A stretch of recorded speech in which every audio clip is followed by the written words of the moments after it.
ዛሬ ደግሞ ብዙ ሴቶች በውስጥ የምትጠይቁኝን ትዳር አልሆነልኝም ባል ማግኘት አልቻልኩም እያላችሁ ብዙ ጊዜ በውስጥ ጠይቃችሁኛልና ለእናንተ እኔም ማግኘት ለማትችሉ ምናልባትም ራሳችሁ ልታደርጉት የምትችሉትን መፍትሄ እነግራችኋለሁ።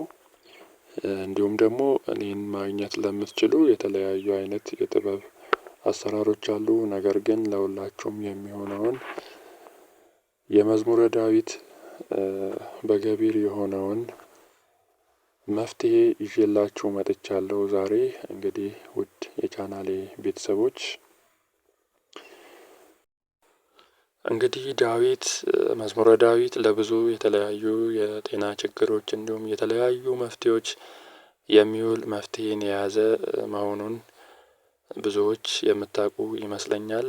ዳዊት ልበ አምላክ በመባል የሚታወቀው ዳዊት በመጽሐፍ ቅዱስ ውስጥ ያለው የእሱ መዝሙሮች በገቢር ተደርገው ለተለያዩ መፍትሄዎች በጣም ለብዙ መፍትሄዎች የሚሆኑ መዝሙሮች ናቸው ማለት ነው። እንግዲህ ለዛሬ እኔ የመረጥኩላችሁ ብዙ ጊዜ በውስጥ ተጠይቁኝ የነበረውን ባል አላገኘውም የሚለውን ጥያቄ የሚመልስ አምናችሁበት በፈጣሪያችሁ አምናችሁ ልትገለገሉበት የምትችሉ መፍትሄ ነው። እንግዲህ የዳዊት መዝሙር የሚፈጸምለት በፈጣሪው ሙሉ እምነት ላለው ሰው ነው። እንግዲህ የምታደርጉትም መዝሙር 87ን እግዚአብሔር አምላክ መድኃኒቴ የሚለውን ሙሉውን መዝሙር እስከ 7 ቀን በልሙጥ ወረቀት ጽፋችሁ 7 ቀን 7 ጊዜ ትደግማላችሁ። የምትደግሙበትም ምንድነው?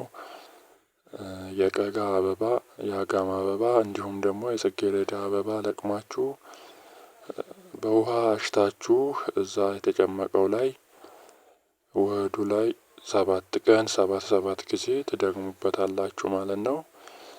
7 ቀን ከደገማችሁበት በኋላ እንግዲህ ያንን ውሃ ያቺ ባል ያጣችው ሴት ፀጉሯ ላይ ትረብርበው ወይም ትቀባው ማለት ነው። ፀጉሯ ላይ ማር ከፍክፋ መውጣት ነው ማለት ነው። እንግዲህ እግዚአብሔር በቸርነቱ ባል ያዝላታል።